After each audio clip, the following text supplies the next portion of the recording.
can. Hello, I'm Bob Savar with Pickleball Teachers Network, and we are here at the 2019 U.S. Open Pickleball Championships in Naples, Florida, and I'm here with Todd Mann. Todd is a teacher. I'm going to let Todd tell you about himself. How long are you from Naples, right? Or you I've been in Naples? 5 years now. 5 years. I used to vacation here when I lived up in New York, and I followed my family down. First my parents, then my brother, and my daughter before us. And when I came down here, we just fell in love with the area, so active. And pickleball was just getting off the ground. And how many years ago was that? 4 or 5 years ago? 5 years ago. Okay.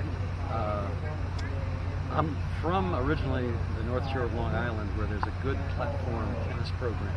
Okay. Platform tennis is so much like pickleball. Right. The dimensions, paddles. Of course, the balls are different, and there's a three-dimensional screen around a platform tennis court. But I played that for 30 years, more months a year than tennis. So I had a real head start for pickleball when I got here because of the platform tennis.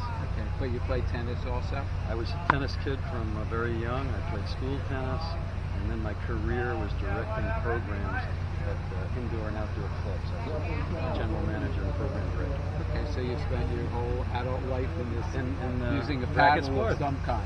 Yeah. Yeah. Well, how did you make that transition to pickleball? Did you see somebody playing, or? I'd heard about it. You know, I was always looking into things, and there's another sport out there now. I just found out called paddle. Actually, I've been following that. That's the fastest growing paddle sport in the world. It's the rest of the world's pickleball. It's barely got to America yet, but platform tennis was a new thing, and pickleball was a new thing, and I kind of find the new things and love the opportunity to do something different from tennis. Right? Because tennis, as you might remember, was a 12-month sport. You played indoor in the winter, outdoor in the summer.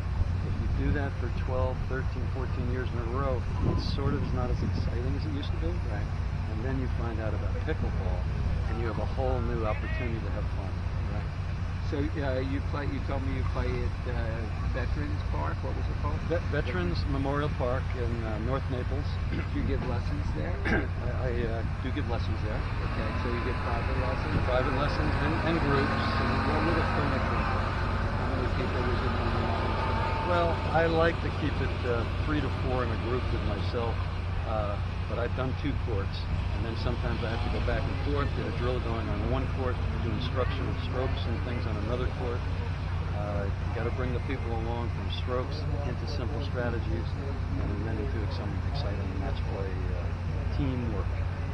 Okay. So most of the students 3.0, 3.5, better, lower? I would say most of the students are 2.5 and intros. Second, first, third, fourth time they're playing. Although I've had some groups that got stuck at 3.0, and they want to say, how do we move up? Well, that was my next question. Okay, I've been told I'm between a 3.5 and a 4. Okay, how do you get to that next level? I mean, you find out the shots that eat you, what you can't do, and then you practice those shots. And of course, if you have a weak spot, you have to eliminate the weak spot, and then you have to add to your aggressive stuff, and you find that from what beats you. If they're able to drop the ball in the corner, you got to be able to practice that real, steep drop. You got to have a drop shot. You got to have spins. Right. So you find out what hurts you, then you learn it, and then you add a little more to your arsenal as you get steady. I find it's so hard to find people to practice with. You go to the parks, or even in our community, you hit the ball for 2-3 minutes, and right away they want to start again. I know, and I really hate it when I'm, the third person, the fourth person walks on the court, so I'm your partner, and they hit 2 balls and say, "Let's go." I know. You know you're going to lose the first game. They're not warmed up, right? But they think it's a nice thing to do, and I think it's not nice to your partner not to warm up. No, it's not. So you told me you're not playing this year. But you played last year and you won a gold? I won a gold. In what division? It was National 65 free fall. 65. And what I noticed there the first time I played is guys that won at that age group were more like 4 or 5 players. Like when I play locally. Why is that? How do they do that?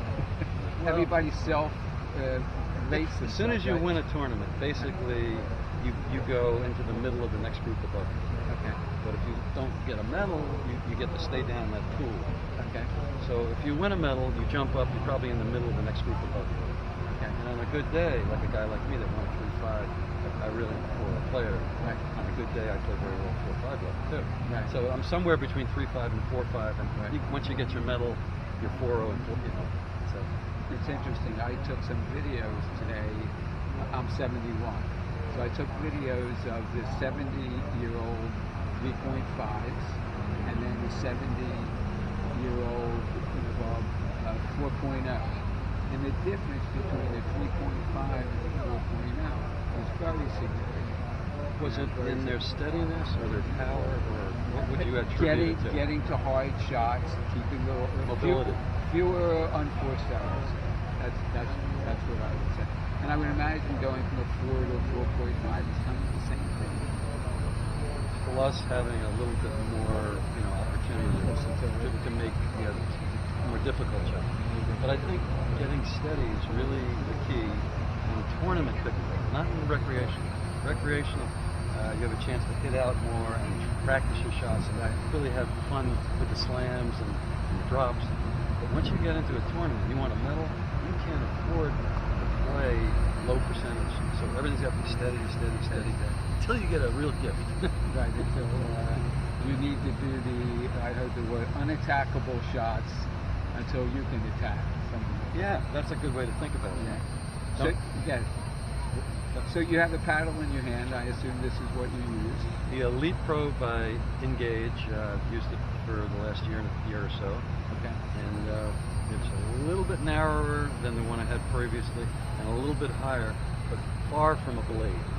The blade are the ones that are about another 2 inches longer. They're the and another elongated paddles? Yeah, the elongated. And I have always come from the school of spins, and that requires that you need a bigger sweet spot. Right. If you're going to not make an error. So I like a little bit wider blade paddle, but I don't need the last quarter inch. I'm good enough that I can do it within fairly, so I get this extra half inch, and every once in a while I run for a ball and hit it. I don't think it's going to go over the net, and I get it in that last half inch, and I get a couple of shots out of this. So you've seen the paddles with no rims. Yes. I'm not sure what they call those. Have you ever played Rimless. It's a good name for it. Yeah. Have you ever played with them?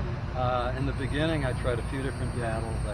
I was worried about this, but what I have found, this deflection, more than half the balls go into play. Keeps it in. Some of them go in a wacky angle where you get an extra winner out of it. Right. So it doesn't really cause me to lose enough points that I don't like, the rimless. This particular paddle, which you might notice, See, it's beat up a little bit. under here we have tape. Okay. That's leaded weighted tape, and that's what most of the better players like to do, weight their paddles. So they come from the factory in the mid-range, Right. and then a lot of players, a lot of better players especially, want a heavier paddle. The lighter the paddle, the faster you can move it back and forth. The heavier the paddle, the more energy to transfer to the ball. Okay. So if you have slower reactions,